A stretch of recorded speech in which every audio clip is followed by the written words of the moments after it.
আমি আমার মেয়েটিকে গর্তের ভেতরে ধাক্কা দিয়ে পাথর নিক্ষেপ করতে করতে মেয়েটি যখন আমার আর মৃত্যুবরণ করে না, আল্লাহর নবী গো বড় ধরনের একটি পাথর নিলাম, নিয়ে আমার মেয়ের মাথা মস্তককে লক্ষ্য করে এত জোরে পাথর নিক্ষেপ করেছি, আল্লাহর নবী গো আমার মেয়ে সেদিন বাবা বলে চিৎকার দিয়েছে। আল্লাহর নবী গো এত জোরে চিৎকার দিয়েছে, এখনো মনে হয় আমার কানে এখন বাবা আর শুনতে পাই। আল্লাহর নবী গো এত বড় অপরাধ আমি করেছি, এত অন্যায় আমি করেছি, কাল কিয়ামতের দিন আল্লাহ রব্বুল আলামিন আমাকে ক্ষমা করবে কিনা। আল্লাহর নবীর সাহাবী নিজেকে ধরে রাখতে পারছেন না, আল্লাহর নবীর দু চোখ বেয়ে বেয়ে বন্যার লালের মতো পানি জমিনে পড়ছে। সহিহ মুসলিম প্রমাণ করে, আল্লাহর নবী বলছেন মানুষ কি পারে এই কাজ করতে? আল্লাহু আকবার। সাহাবী বলছে ভয়ে আমার অন্তর কাঁপছে, আমার কান্নায় যেন আমি মদিনার মসজিদের মাটি ভিজিয়ে ফেলে দিয়েছি। আল্লাহর নবী বলছে তুমি কিভাবে করলে এই কাজ? সাহাবী বলছে আল্লাহর নবী গো আমার কানে যেন এই বাবা ডাক এখনো শুনতে পাই, বড় পাথরটি নিয়ে যখন আমি আমার সন্তানের মস্তক লক্ষ্য করে আঘাত করলাম, বাবা বলে চিৎকার দিয়ে আমার কন্যা সন্তান পৃথিবীর মায়া ত্যাগ করে মৃত্যুবরণ করছে। বলেন ইন্না লিল্লাহি ওয়া ইন্না ইলাইহি রাজিউন। পৃথিবীর বুকে ভয় করি না এই শব্দটি অনেক আছে, রাস্তাঘাটে দোকানপাটে বাড়িতে বাসায় যেখানেই যাবেন না কেন এক শ্রেণীর মানুষ বলছে আমি কাউকে ভয় করি না, আর এক শ্রেণীর মানুষ বলছে এই পৃথিবীর বুকে আমি কাউকে মানুষই মনে করি না। আল্লাহ সুবহানাহু ওয়া তাআলার নবী বিশ্ব নবী জনাবে মুহাম্মদ রাসূলুল্লাহ সাল্লাল্লাহু আলাইহি ওয়াসাল্লাম বলেছেন ভয় করে না দুই শ্রেণীর মানুষ, যার এক নম্বর পাগল, দুই নম্বর শিশু বাচ্চা। যে ব্যক্তি বলবে আমি কাউকে ভয় করি না, আপনি ধরে নেবেন সে পাগল। বিশ্ব নবী জনাবে মুহাম্মদ রাসূলুল্লাহ সাল্লাল্লাহু আলাইহি ওয়াসাল্লামের সামনের ডানের পেছনের সব গুনাহ মাফ, তারপরেও আল্লাহর নবী বলছেন আমার ভয় হয়। তিনি জান্নাতি মানুষ, সর্বপ্রথম যিনি জান্নাতে যাবেন তিনি বিশ্ব নবী জনাবে মুহাম্মদ রাসূলুল্লাহ সাল্লাল্লাহু আলাইহি ওয়াসাল্লাম। তারপরেও সর্বশেষ এবং সর্বশ্রেষ্ঠ নবী, যাকে আল্লাহ ৭ আসমান ভেদ করে আরশে আজিম পর্যন্ত জান্নাত জাহান্নাম ভ্রমণ করিয়েছেন, তিনি বলছেন আমার ভয় হয়। আর ভয় নাই শুধু আপনার আর আমার। সম্মানিত উপস্থিতি, আল্লাহ রাব্বুল আলামিন পবিত্র কোরআনুল কারীমের একাধিক জায়গায় ভয় সম্পর্কে উল্লেখ করলেন। ইয়া আইয়ুহাল্লাযীনা আমানুত্তাকুল্লাহ, হে পৃথিবীর ঈমানদার, আল্লাহ ইহুদিদেরকে ডাক দেন নাই, নাসারাদেরকে ডাক দেন নাই, ইয়া আইয়ুহান নাস বলেন নাই। আল্লাহ বলছেন ইয়া আইয়ুহাল্লাযীনা আমানুত্তাকুল্লাহ ওয়া কুলু কওলান সাদীদা ইসলিহ লাকুম আ'মালাকুম ওয়া ইয়াগফির লাকুম যুনুবাকুম ওয়া মান ইউতিল্লাহা ওয়া রাসূলা ফাকাদ ফাযা ফাওজান আযীমা। হে পৃথিবীর মুত্তাকিন লোকেরা, যারা কিয়ামতের দিনের প্রতি বিশ্বাস করেছো, পরকালের প্রতি যারা বিশ্বাস করো, পৃথিবীর বুক থেকে চলে যেতে হবে যারা বিশ্বাস করো, মরণ একদিন আসবে যারা বিশ্বাস করো, সালাত আদায় করতে হবে যারা বিশ্বাস করো, সিয়াম ফরজ হয়েছে যাদের উপর সিয়াম রাখতে হবে যারা বিশ্বাস করো, আমি তাদেরকে ডেকে বলছি ইয়া আইয়ুহাল্লাযীনা আমানু, ওহে ঈমানদার মুত্তাকি মুত্তাকিন লোকেরা ওকুলু কওলান সাদীদা।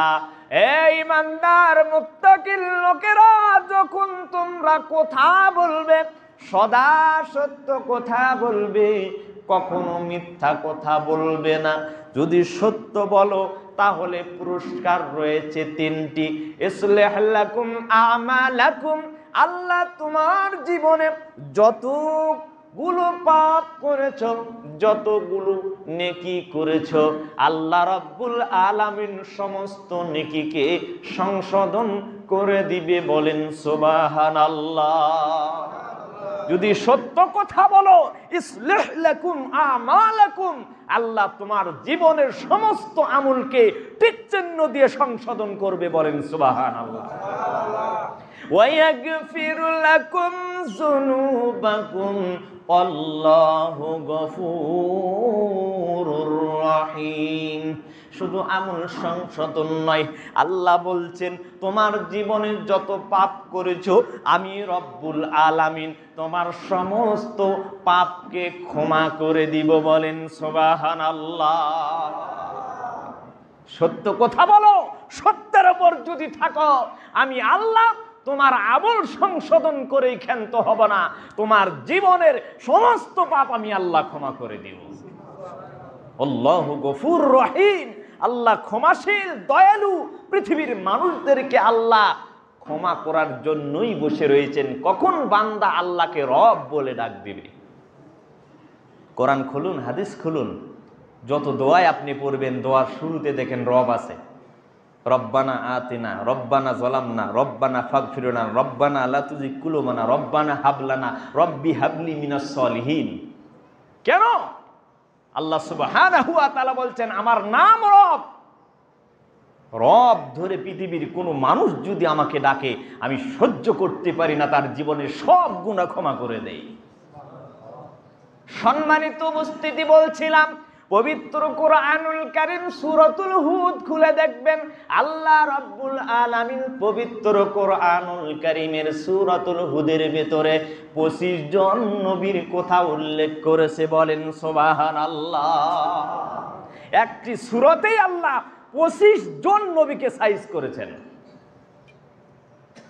তাদের জীবনী, তাদের চলা, তাদের ওঠা, তাদের দর্শন, তাদের সব কিছুই আল্লাহ একটি সূরার ভেতরে তুলে ধরেছেন। খুলে দেখবেন বাড়িতে সূরাতুল হুদ, তাফসীর ইবনে কাসির খুলে দেখেন। আল্লাহর নবী বলছেন আমার ভয় হয়। কি ভয় হয়? আমার উম্মতেরা সম্পদের লোভে পড়ে যাবে, আমার উম্মতেরা নারীর লোভে পড়ে দিয়ে আল্লাহ রাব্বুল আলামিনকে ভুলে যাবে, তাদের পরিস্থিতি খারাপ হয়ে যাবে। কাল কিয়ামতের দিন মুসিবতের সময় তাদেরকে জাহান্নামে নিক্ষেপ করা হবে। বলেন নাউজুবিল্লাহ। কিসের কারণে? সম্পদের কারণে।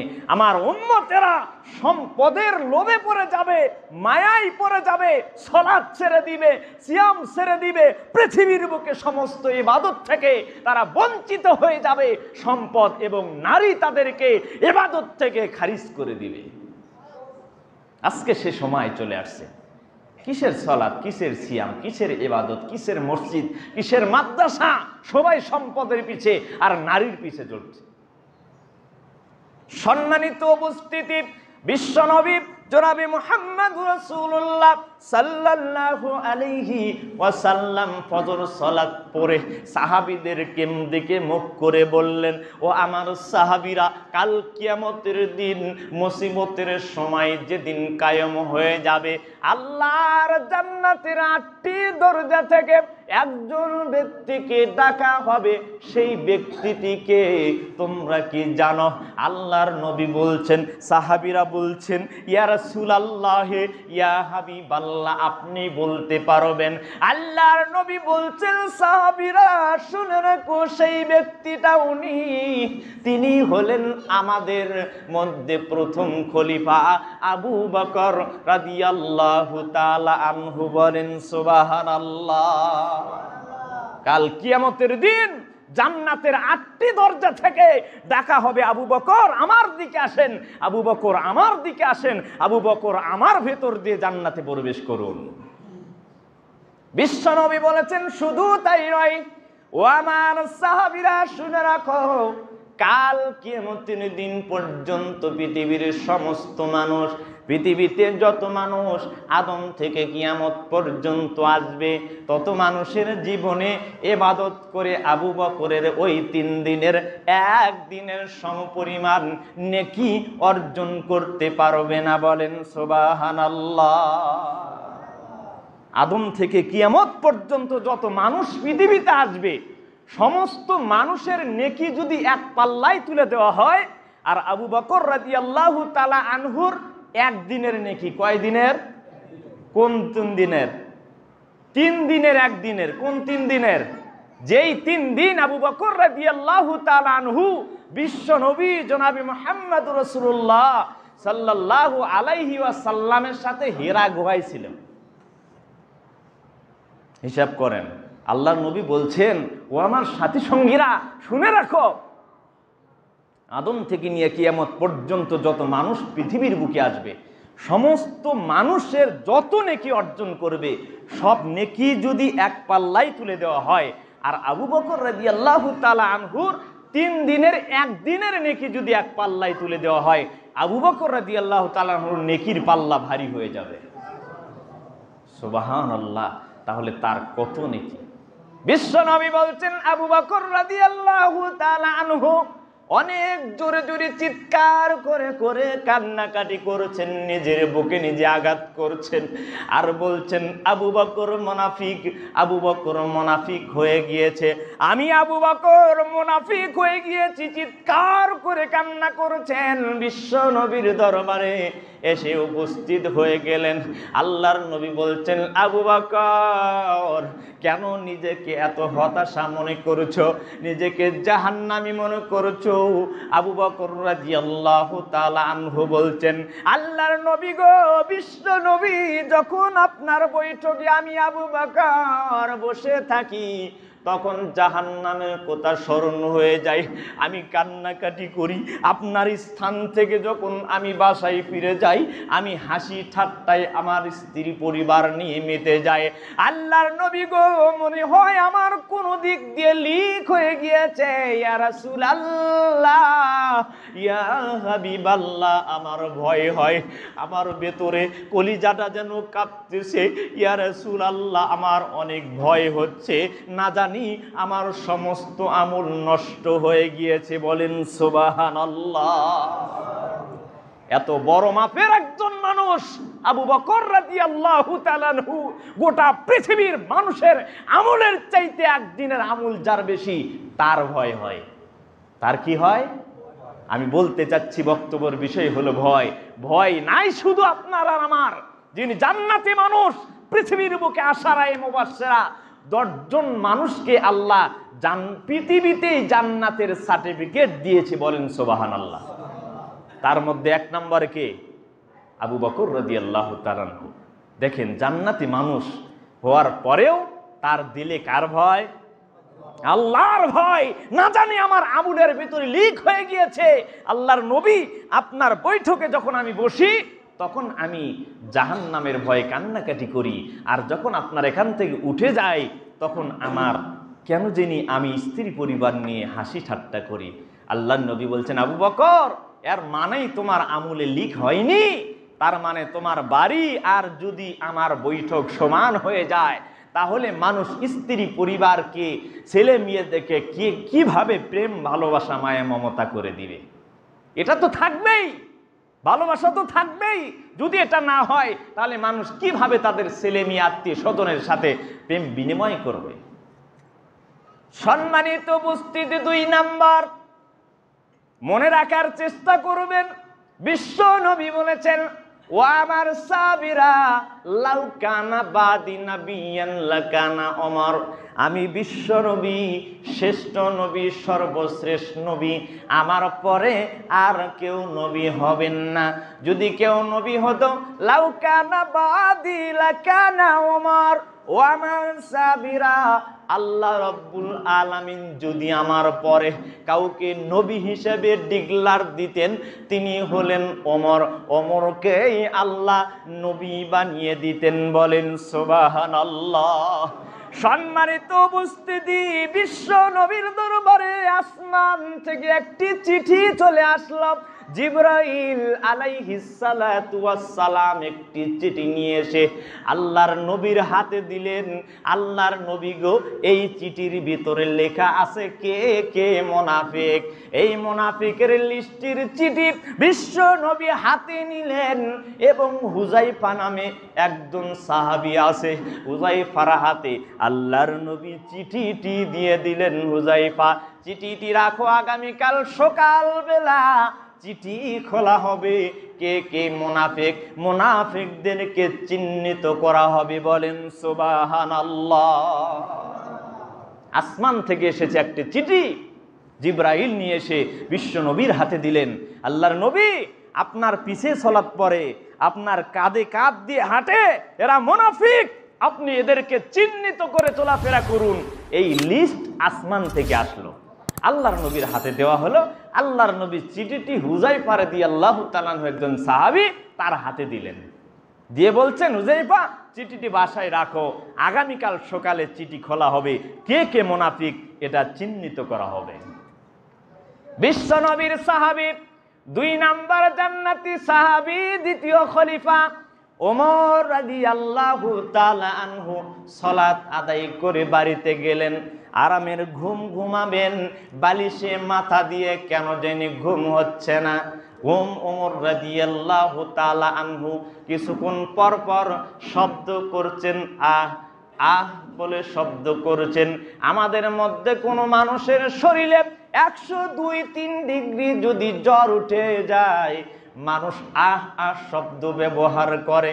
ওমরের শরীরে মনে হয় এমন জ্বর উঠে গেল, না জানি লিস্টির ভেতরে আমি ওমরের নাম লিপিবদ্ধ রয়েছে। বলেন সুবহানাল্লাহ। জান্নাতি সাহাবী, দ্বিতীয় খলিফা। জান্নাতি মানুষের নাম কি মুনাফিকের লিস্টিতে আসবে? জীবনে সম্ভব? তারপরেও ওমরের দিলে অন্তরে ভয়, না জানি আমার নাম লিস্টিতে চলে এসেছে, আল্লাহ আমার নাম যদি লিস্টিতে আসে আমি কিভাবে মানুষের সামনে মুখ দেখাবো। আর আপনার আমার সলাতই লাগে না, মানে জান্নাতে চলে গিয়েছি নাকি? সম্মানিত উপস্থিতি, দ্বিতীয় খলিফা ওমর রাদিয়াল্লাহু তাআলা আনহু বলছেন, আমার বিছানা থেকে কাটার মতো যেন আমার শরীরে ফিরছে। চলে যাও ওমর, হুযায়ফার বাড়িতে যাও, হুযায়ফাকে বলো দরজাটি খোলো এবং লিস্টিটা খুলে দেখো আমি ওমরের নাম লিস্টিতে আছে কিনা। ওমর রাদিয়াল্লাহু তাআলা আনহু গভীর রজনীতে উঠলেন, 1 পাও 2 পাও করে চলে গেলেন। এলাকায় কারেন্ট নাই, বিশ্ব নবীর সময় কারেন্ট ছিল না। দরজায় গিয়ে লক করলেন, ভাই হুযায়ফা। হুযায়ফা রাদিয়াল্লাহু তাআলা আনহু জাগনা হয়ে গেলেন, বললেন, ভাই ওমর, গভীর রজনীতে কেন তুমি আমার বাড়িতে? বলো। দরজা খুলে দেওয়া হলো, অন্ধকার রাত।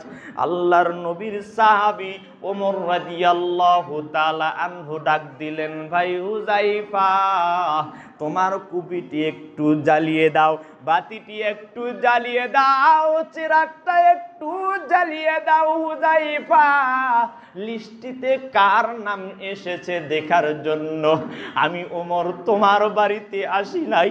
ওমর বলছেন, হুযায়ফা কুপিটি একটু জ্বালিয়ে দাও, তোমার বাতিটি একটু জ্বালিয়ে দাও, আমি ওমর রাদিয়াল্লাহু তাআলা আনহু দেখতে চাই। তুমি একটু ওই চিঠিটি খুলে আমাকে দেখাবে, কার নাম লিস্টিতে এসেছে। আমি ওমর দেখার জন্য এসি নাই, আমার দিলে অন্তরে ভয়, আমার নাম লিস্টিতে আছে কিনা। বলেন সুবহানাল্লাহ। দ্বিতীয় খলিফা, জান্নাতি সাহাবী হওয়ার পরেও তার দিলে না জানি আমার লিস্টিতে নাম চলে এসেছে, আমার দিলটা ভয়ে কাঁপতেছে। ভাই হুযায়ফা, তোমার বাতিটি একটু জ্বালাও, দেখো লিস্টিতে আমার নাম আছে কিনা। সম্মানিত উপস্থিত দ্বীনি মুসলিম ভাই ও মা ও বোনেরা আমার, বিশ্ব নবীর একজন সাহাবী যার নাম আব্দুল্লাহ ইবনে রাওয়াহা, বিবির কোলে মাথা রেখে, বিবির উরুরানের ওপর মাথা রেখে হঠাৎ চিৎকার করে করে কান্নাকাটি করছেন। বিবি বলছেন, হুযায়ফা, আপনি এত জোরে চিৎকার করে কেন কান্নাকাটি করছেন? আর ঘটনা আমি জানতে চাই। আল্লাহর নবীর সাহাবী হুযায়ফা ডেকে বলছেন, বিবি রে, কাল কিয়ামতের দিন মুসিবতের সময় একটি পুল সিরাত থাকবে, একটি পুল থাকবে। পৃথিবীর পদ্মার নিচে আছে পানি, যমুনার নিচে আছে পানি, মেঘনার ওপর সেতু আছে, ব্রিজ আছে, নিচে আছে পানি। কাল কিয়ামতের দিন মুসিবতের সময় আল্লাহ রাব্বুল আলামিন একটি পুল তৈরি করেছেন, যার নিচে পানি নাই, যার নিচে শুধু আগুন। বলেন নাউজুবিল্লাহ। আল্লাহর নবীর সাহাবী বিবির কথার উত্তর দিচ্ছে, বিবি রে, আল্লাহ রাব্বুল আলামিন একটি মাত্র রাস্তা করেছেন, যার নাম হলো পুল সিরাত।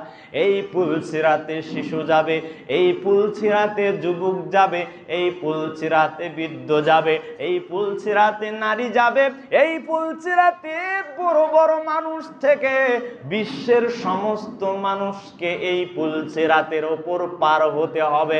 একদিনের দুই দিনের রাস্তা নয়, এই পুল সিরাত হলো 1500 বছরের রাস্তা। বলেন সুবহানাল্লাহ। আল্লাহর নবীর সাহাবী হুযায়ফা আব্দুল্লাহ ইবনে রাওয়াহা বিবিকে বলছে, বিবি রে, এমন বড় একটি পুল আল্লাহ তৈরি করেছেন, যেই পুল সিরাতে সবাইকে উঠতে হবে, নিচে আসি আগুন।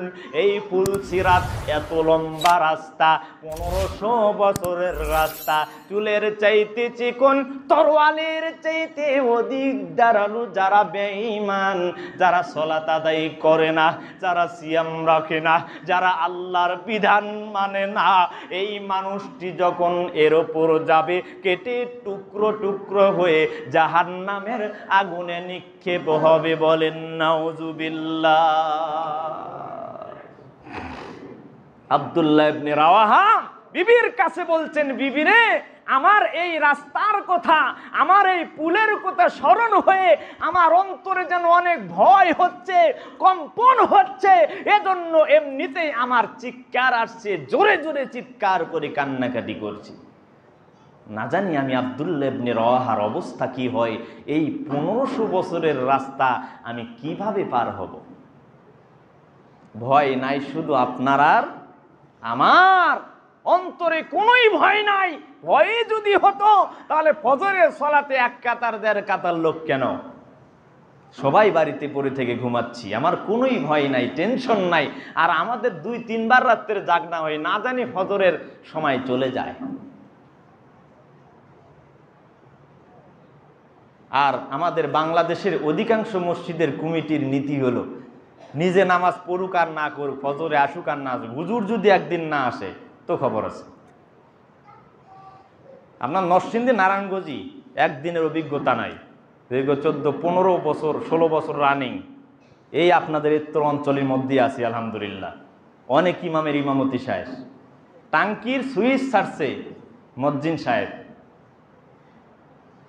টাঙ্কির সুইচ টিপ দিছে মজ্জিন সাহেব, পানি 2-4-10 মিনিট ভরে পড়ার কারণে সাথে সাথে চাকরি শেষ। সভাপতি এসে বললো, আপনাকে দিয়ে চলবে না। অপরাধ কি? পানি কেন 10 মিনিট বেশি পড়লো? সাবধান হতে হবে, আপনাকে চিন্তা ভাবনা করেই কথা বলতে হবে। তবে আমরা ওই ইমাম না, ওই চিন্তা করি না কোনো সময়। তারপরেও ভয় হয় ফজরের জামাত যাতে আমার ছুটে না যায়, 2-3 বার জাগনা হয়ে যায়। আর ঘুমাচ্ছি, কয়টার সময় যে উঠবো এটাও চিন্তা নাই। আবার অনেকে আসি ফজরে আগে বাড়িতে। আজকে সকালবেলা আমরা এলাকায় হাঁটলাম, গিয়ে অনেকে বাড়িতেই পেলাম না, কয়ে গেছে, কাজে গেছে।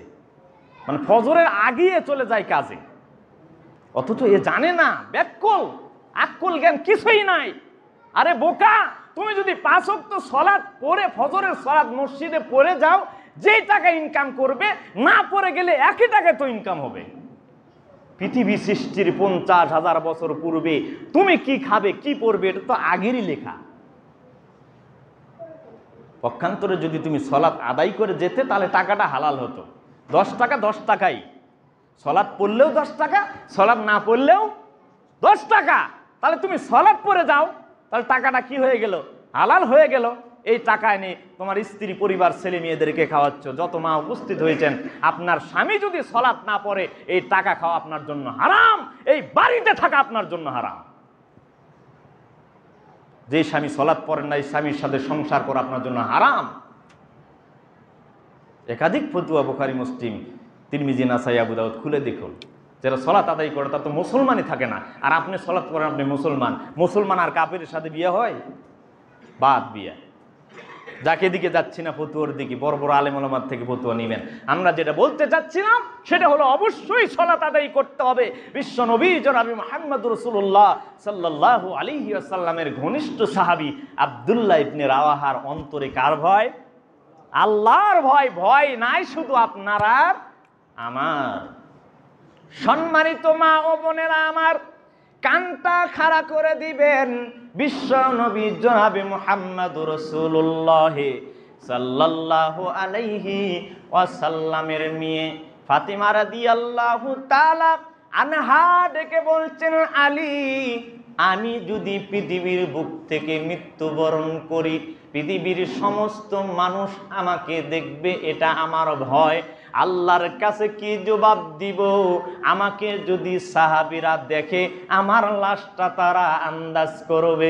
পৃথিবীর সাহাবীরা যদি জানতে পারে আল্লাহর নবীর মেয়ে ফাতিমা, যিনি জান্নাতের সরদারিনী হবে মা, আপনার চরিত্র, আপনার চলাফেরা, আপনার ওঠা বসা যদি ফাতেমার মতো না হয়, কাল কিয়ামতের দিন মুসিবতের সময় ফাতেমার সরদারিনীতে আপনি জান্নাতে থাকতে পারবেন না।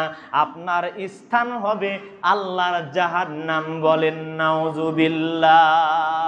আল্লাহর নবীর মেয়ে ফাতিমা রাদিয়াল্লাহু তাআলা আনহা আলীকে ডেকে বলছেন, আলী, শুনে রাখো, আমার বাবা বিশ্বনবী জনাবে মুহাম্মদুর রাসূলুল্লাহ সাল্লাল্লাহু আলাইহি ওয়াসাল্লাম, আমি তার মেয়ে ফাতিমা। সাহাবী যদি জানতে পারে, সবাই যদি জানতে পারে আমি ফাতিমা মৃত্যুবরণ করেছি, সাহাবীরা কাজকর্ম বন্ধ করে দিবে, খাওয়া দাওয়া বন্ধ করে দিবে, আমার জানাজায় অংশগ্রহণ করবে তারা। এ আলী, শুনে রাখো, আমি ফাতিমা যদি মৃত্যুবরণ করি, পৃথিবীর কোনো মানুষকে বলবে না, সাহাবীদেরকে জানাবে না, কাউকে বলবে না, একাই জানাজার সালাত আদায় করবে। যদি আমাকে উঠাতে না পারো, আমার পায়ে রশি বেঁধে টেনে গর্ত খনন করে গর্তের ভেতরে রাখবে, পৃথিবীর কোনো মানুষকে জানাবে না। আর কারণ আমার ভয় হয়, পৃথিবীর মানুষ যদি আমার জানাজায় অংশগ্রহণ করে, তাহলে তারা দেখবে আল্লাহর নবীর মেয়ে ফাতেমা এত বড় লম্বা ছিল, এত মোটা তাজা ছিল। আমারও ভয় হয়, আল্লাহ যদি জিজ্ঞাসা করে, ফাতেমা, তোমার লাশ কেন পৃথিবীর মানুষ দেখলো? বলেন সুবহানাল্লাহ। আর আমাদের এলাকার একজন বড় লোক মানুষ, তার মা মারা গেছে, তার সন্তান মারা গেছে, কিংবা তার পরিবার মারা গেছে, বারবার এসে বলছে, হুজুর একটু মাইকে বলেন, হুজুর মাইকে বলতে বলতে জানাজা দাঁড়াবি এখনো বলতে হচ্ছে। নালায়েক কত বড় ব্যাককল, মাথার মধ্যে মগজ যদি থাকছে কথা বলছো না। বিশ্বনবীর হাদিস কি বলে? পৃথিবীর সমস্ত মানুষকে নিয়ে এসে, কাবা ঘরের 11 জন ইমামকে নিয়ে এসে যদি তোমার জানাজার সালাত পড়ানো হয়, তোমার গুনাহ মাফ হবে? যদি তোমার আমল ভালো না থাকে, আল্লাহর নবীর মেয়ে ফাতিমা রাদিয়াল্লাহু তাআলা আনহা বলছেন, আলী শুনে রাখো, আমি যদি মারা যাই পৃথিবীর কোনো মানুষ যাতে না জানে তুমি একাই জানাজার সালাত পড়বে, একাই আমাকে কবরে রাখবে। কেন এই কথা বলছেন? কেন বলছেন? তিনি তো জান্নাতি মানুষ, তার লাশ মানুষ দেখুক আর না দেখুক এতে যায় আসে কি? সবাই জানাজার সালাত পড়ুক। জানাজার সালাত পড়ার নেকি কত? বিশ্ব নবী বলেছেন, কেউ যদি জানাজার সালাতে অংশগ্রহণ করে তাহলে 1 কিরাত সমপরিমাণ নেকি তার আমুলনামা দান করা হয়। 1 কিরাত মানে কিরাত বুঝি না হুজুর? 1 কিরাত মানে উহুদ পাহাড়। উহুদ পাহাড় মানে 250 কিলোমিটার লম্বা। সুবহানাল্লাহ বাড়িতে গিয়ে বলেন। আল্লাহর নবী বলছেন, কেউ যদি জানাজার সালাত থেকে কবর পর্যন্ত যায়, দাফন কাফন পর্যন্ত যায়, 2টি উহুদ পাহাড় সমপরিমাণ নাকি ওই ব্যক্তির আমুলনামা দান করা হয়। বলেন সুবহানাল্লাহ। তারপরেও ফাতেমা তো বলতে পারতেন, আমি তো জান্নাতে আগেই, পৃথিবী থাকতেই তো আমাকে জান্নাতের সার্টিফিকেট দেওয়া হয়েছে, আমি তো জান্নাতের সর্দারিনী থাকবো, আমি 1 নম্বরে থাকবো। তাহলে তিনি বলতে পারতেন, পৃথিবীর সমস্ত মানুষকে জানিয়ে দাও যাতে সবাই আমার জানাজার সালাতে অংশগ্রহণ করে 1 কিরাত করে নেকি নিতে পারে। কথা বলতে পারতেন না? পারতেন। কেন তিনি বলেননি? পর্দায় থাকতে হবে। মা, আল্লাহর নবীর মেয়ে জান্নাতি মহিলা ফাতিমা রাদিয়াল্লাহু তাআলা আনহার অন্তরে কি? আল্লাহর ভয়। মা, আপনার আমার দিলে আল্লাহর ভয় নাই। আপনার যেভাবে ইচ্ছা সেভাবে চলছেন। আপনি বলবেন আপনার টাকা দিয়ে চলি, আপনার খাই, আমার খানে কথা বলিনি, আমার টাকা দিয়ে চলেন এ কথাও বলিনি। তবে আপনাকে আমাকে অবশ্যই জবাবদিহি একদিন করতে হবে। পৃথিবীর সব স্থানে জবাবদিহি আছে, জবাবদিহি নাই এমন কোন স্থান নাই। সম্মানিত উপস্থিত দ্বীনি মুসলিম ভাই ও মা বোন, বলতে চাচ্ছিলাম আল্লাহর ভয় অন্তরে আনতে হবে। আল্লাহ কোরআনে একাধিক জায়গায় বলছেন, ইয়া আইয়ুহাল্লাযীনা আমানুত্তাকুল্লাহ, হে পৃথিবীর ঈমানদার, ইত্তাকুল্লাহ, ইত্তাকুল্লাহ, আল্লাহকে ভয় করো। পৃথিবীর কোন মানুষকে নয়, পীর মুরিদকে নয়, ফকিরকে নয়, দরবেশকে নয়, ইমামকে নয়, মুফতি মুহাদ্দিস সভাপতি সেক্রেটারি ক্যাশিয়ারকে নয়, ভয় করতে হবে কাকে? আল্লাহকে। আল্লাহর ভয় দিলে আনতে হবে। এভাবে যদি বলতে থাকি ঘটনা একের পর এক বলতে পারবো, এদিকে যাচ্ছি না। আমি যেটা বলতে চাচ্ছি, আমাদের সমাজ সংস্করণ করো তো আমাদেরকে সামনের দিকে এগিয়ে নিতে হবে। বিশ্বনবী জনাবে মুহাম্মদ রাসূলুল্লাহ সাল্লাল্লাহু আলাইহি ওয়াসাল্লাম আমাদেরকে দায়িত্ব দিয়েছেন। সেই দায়িত্ব কি? নিজে সালাত আদায় করো, আরেকজনকে সালাতের কথা বলো। নিজে সিয়াম রাখো, আরেকজনকে সিয়াম রাখতে বলো। একজন সিগারেট খাচ্ছে, আপনি পাশ দিয়ে যাচ্ছেন যে এ সিগারেট খাচ্ছে, 1 টাকা দিয়ে খাচ্ছে, আমার কি? বিশ্বনবী বলছেন, তুমি যদি না বলো, এ সিগারেট খেয়ে যত পাপ হবে, তুমি না বলার কারণে সমপরিমাণ পাপ তোমার আমুলনামাও দেওয়া হবে। বলেন নাউজুবিল্লাহ। তাহলে বসে থেকে লাভ নাই, দাওয়াতি কাজ করতে হবে, চালিয়ে যেতে হবে সমাজ সংস্কারের কাজ। আমরা প্রতি জুমায় আপনাদের বাড়িতে বাড়িতে আসব। অনেকেই হয়তো বলতে পারবেন, নতুন নতুন আসছেন তো কয়দিন যাবেন? নতুন নয়, যতদিন থাকবো ততদিনই যাব, কেউ না গেলে একাই যাব, এটা আমাদের দায়িত্ব। তবে আপনি ফজর সালাত না পড়ে বাসায় ঘুমে থাকতে পারবেন না, আমরা ঘুম ভাঙবই। এতে আমাদের জেল জুলুম জরিমানা যাই হোক না কেন, এটা আমাদের দায়িত্ব। আল্লাহর নবীকে মারছে, আল্লাহর নবীর পিঠের উপর উটের ভুঁড়ি চাপিয়ে দেওয়া হয়েছে, তারপরে দাওয়াতি কাজ তিনি বন্ধ রাখেন নাই, আমরাও রাখবো না ইনশাআল্লাহ। সমাজের প্রতিটি ঘরে ঘরে আমাদের দাওয়াত পৌঁছে যাবে ইনশাআল্লাহ। আমরা ফজরের সালাতে আজকে 1 কাতারের উপরে, 1 কাতারের প্রায় বেশি সালাতের লোক হয়েছে। আমরা আজকে দাওয়াত দিয়েছি, আগামীকাল ফজরের সালাতে 2 কাতার লোক চাই। যাদের বাড়িতে বাড়িতে গিয়েছি, দয়া করে পায়ে ধরে বলছি, ঘুমিয়ে থাকার চেষ্টা করিয়েন না। এই ঘুমেই আপনাকে জাহান্নাম নিয়ে চলে যাবে। ঘুম ভাঙলে, ঘুম যদি ভাঙ্গে তাহলে ইহুকাল, ঘুম যদি না ভাঙ্গে পরকাল। চিন্তা ভাবনা করে ঘুমেন। আল্লাহুম্মা বিইসমিকা আমুতু ওয়াহিয়া, অর্থ জানেন? আল্লাহুম্মা, হে আল্লাহ, বিইসমিকা, ইসমু শব্দের অর্থ নাম, তোমার নামে, আমুতু মারা গেলাম। ঘুম মানে কি? মারা যাওয়া। ওয়াহিয়া, আপনি আমাকে আবার কি করেন? জীবিত করেন, আল্লাহ রব্বুল আলামিনের কাছে দোয়া করেন। কত মানুষ আপনার আমার মতো ঘুমিয়ে গেল, আর জাগ্রত হয়নি, কিয়ামত পর্যন্ত আর জাগ্রত হবে না। অতএব দিলটা নরম করে দেন, আল্লাহ রব্বুল আলামিনের তাকওয়া ভয় অন্তরে আনার চেষ্টা করুন। আল্লাহ কবুল করুক, বলেন আমিন। সম্মানিত উপস্থিতি, সংক্ষিপ্ত একটি ঘটনা, বড় লম্বা মুসলিম শরীফের হাদিস, বড়টুকু বলবো না, দিলটা নরম করে দিবেন। বিশ্ব নবীর সাহাবী আল্লাহর নবীর কাছে এসে বলছেন, আল্লাহর নবী গো, আমার ভয় হয়, আমি ইসলাম কবুল করেছি, আমার পাপ ক্ষমা হয়েছে কিনা। আল্লাহর নবী বলছেন, যখন তুমি পড়েছো আশহাদু আল্লাহ ইলাহা ইল্লাল্লাহু ওয়া আশহাদু আন্না মুহাম্মাদুর রাসূলুল্লাহ, তখন তোমার জীবনের সমস্ত পাপ ক্ষমা হয়েছে। আল্লাহর নবীর সাহাবী নিজেকে ধরে রাখতে পারছেন না, অঝোর নয়তে কান্নাকাটি করছেন। আবার আল্লাহর নবীকে জিজ্ঞাসা করলেন, ইয়া রাসূলুল্লাহ, ইয়া হাবিবাল্লাহ, আমার গুনাহ কি ক্ষমা হয়েছে কিনা? আল্লাহর নবী বলছেন, যখন তুমি পড়েছো আশহাদু আল্লাহ ইলাহা ইল্লাল্লাহু ওয়া আশহাদু আন্না মুহাম্মাদান আবদুহু ওয়া রাসূলুহু, তোমার সমস্ত পাপগুলি ক্ষমা হয়ে গিয়েছে।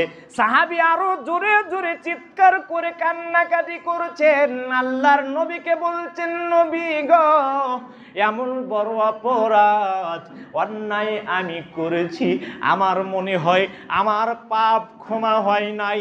আল্লাহর নবী বলছেন, কি পাপ করেছো? সাহাবী একবার দুইবার নয়, তিনবার বললেন, আল্লাহর নবী গো, এত বড় অন্যায় আমি করেছি, আমার মনে হয় আমার পাপ ক্ষমা হয় নাই।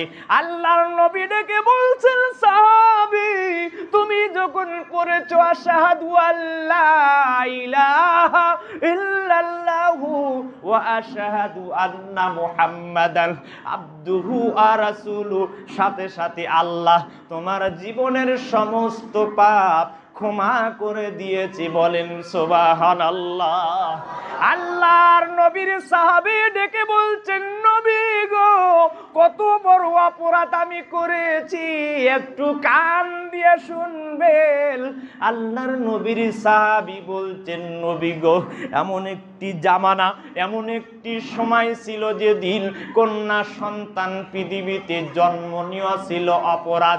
কন্যা সন্তান জন্ম নিলে জীবিত তাদেরকে পুঁতে ফেলা দেওয়া হতো। মা, কানটা খাড়া করে দেন, দিলটা নরম করেন।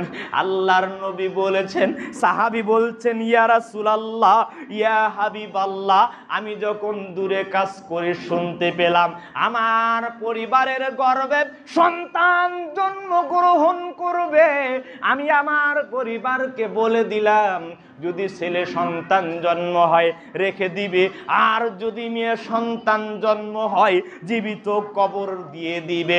আমার পরিবার একটি কন্যা সন্তান জন্ম দেয়, এত সুন্দর, তার দিলটা নরম হয়ে গিয়েছে, তিনি কবর দিতে পারে নাই, লুকে গোপনে গোপনে সন্তানটিকে বড় করেছিল। একটু বড় হয়েছিল সন্তান, বাবাকে বাবা বলে বলার ক্ষমতা হয়েছিল, মাকে মা বলে বলার মতো বয়স আমার মেয়ের হয়েছিল। রাসূল গো, এই অপরাধ আমি করেছি, আমার মেয়েকে আমি বললাম, আমার পরিবারকে, আমার সন্তানকে তুমি সাজিয়ে দাও, নানির বাড়িতে আমি বেড়াতে নিয়ে যাব। এই বলে আমার পরিবারকে যখন আমি বললাম, ইয়া রাসূলুল্লাহ, ইয়া হাবিবাল্লাহ, আমার পরিবার সরল মনে মেয়েটিকে সাজিয়ে দিল। আমি তাকে নিয়ে মাঠের ভেতরে চললাম, বহু দূর মাঠের ভেতরে চলে গেলাম। আল্লাহর নবী গো, বলে গিয়ে আমি আমার চাদরের ভেতর থেকে মাটি খনন করা যন্ত্র বের করলাম, গর্ত খনন করা শুরু করে দিলাম। আমার মেয়েটি সুন্দর ফুটফুটে, বাবা বাবা বলে ডাকতে পারে এমন বয়স, দৌড়িয়ে আমার কাছে চলে আসলো, বলছে বাবা নানির বাড়িতে কখন যাবে, এত কষ্ট কেন তুমি করছো? আমি আমার সন্তানের কোনো কথা শুনছি না। আল্লাহর নবী গো, গর্ত খনন করা শুরু করে দিলাম। অনেক গর্ত যখন হয়ে গেল আল্লাহর নবী গো, আমি আমার ফুটফুটে সুন্দর মেয়েটিকে বললাম, মা দেখো গর্তের ভিতরে কি দেখা যায়। আমার মেয়ে যখন গর্তের ভিতরে উকি দিল, আমি পাষাণ হৃদয় বাবা পেছন থেকে এত জোরে ধাক্কা দিলাম, আমার মেয়ে গর্তে পড়ে গেল। বলেন নাউজুবিল্লাহ। আল্লাহর নবী গো, এত বড় অপরাধ আমি করেছি, আমার দিলে ভয় হয়, না জানি কাল কিয়ামতের দিন মুসিবতের সময় আল্লাহ যদি বলে তুমি কেন এত বড় অন্যায় করেছো। মেয়েরা অনেক লাজুক হয়, বাবা মার অনেক কাছের হয়, অনেক আদরের হয়, কেন জীবিত সন্তান হত্যা করলে? আল্লাহর নবী গো, আমার কোনো একটু দয়া হলো না। আমি আমার মেয়েটিকে গর্তের ভেতরে ধাক্কা দিয়ে পাথর নিক্ষেপ করতে করতে মেয়েটি যখন আমার আর মৃত্যুবরণ করে না, আল্লাহর নবী গো, বড় ধরনের একটি পাথর নিলাম, নিয়ে আমার মেয়ের মাথা মস্তককে লক্ষ্য করে এত জোরে পাথর নিক্ষেপ করেছি, আল্লাহর নবী গো, আমার মেয়ে সেদিন বাবা বলে চিৎকার দিয়েছে। আল্লাহর নবী গো, এত জোরে চিৎকার দিয়েছে, এখনো মনে হয় আমার কানে এখন বাবা আর শুনতে পাই। আল্লাহর নবী গো, এত বড় অপরাধ আমি করেছি, এত অন্যায় আমি করেছি, কাল কিয়ামতের দিন আল্লাহ রব্বুল আলামিন আমাকে ক্ষমা করবে কিনা? আল্লাহর নবীর সাহাবী নিজেকে ধরে রাখতে পারছেন না, আল্লাহর নবীর দু চোখ বেয়ে বেয়ে বন্যার লালের মতো পানি জমিনে পড়ছে। সহিহ মুসলিম প্রমাণ করে। আল্লাহর নবী বলছেন, মানুষ কি পারে এই কাজ করতে? আল্লাহু আকবার। সাহাবী বলছে, ভয়ে আমার অন্তর কাঁপছে, আমার কান্নায় যেন আমি মদিনার মসজিদের মাটি ভিজিয়ে ফেলে দিয়েছি। আল্লাহর নবী বলছে, তুমি কিভাবে করলে এই কাজ?